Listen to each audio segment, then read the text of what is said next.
world, but that only came about because of the relationship, you know, I had over the years, you know what I'm saying? And pretty much that happened with T.I. and, you know, a lot of other people I work with, the Sierras. Like these are the people, I knew all these people before I had a hit record out. So I say, you know, just being like a good dude and a real nigga and just having those relationships, like really, even, you know, TJ, before I had a hit record, you know, I knew TJ. So it's like, Brian Cox, all these people, I knew him. I used to try to manage him. I didn't even know how to do beats yet. So it's like, my relationships over all these years really kind of like laid the foundation for me. And as far as the skill go, I kind of base my skill based off of this DJ team called Edward J in Atlanta. So when you hear my beats, it's kind of like, I kind of mix two styles together. So that's kind of how I explain. Like when you listen to Kelly Rowland, it's an R&B record, but they got like some different type of drum pattern up under the ghetto drum pattern. You know what I'm saying? Like that's kind of how I make my records. So I conceptualize like a DJ when I make my records, and it's based on the J team, the raw DJs ever that I've heard of. Yeah.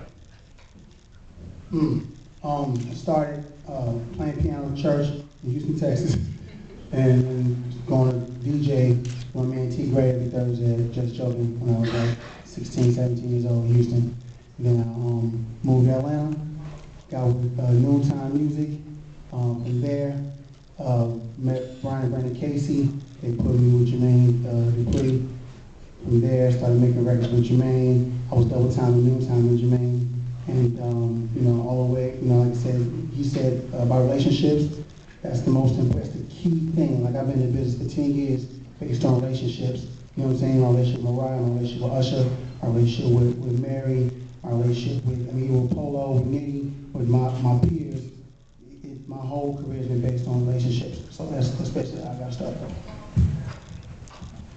I'm gonna be real, man. A girl got me started, man. She hooked me up. She gave me an 8-ball phone number. You know what I'm saying? I didn't think she had a number for real, so I told her get it to me. I called 8-ball. I met him in Magic City parking lot in Atlanta, Georgia. I gave him like 8 beats. He bought 8 beats for like a quick little $40,000, $50,000, some shit like that.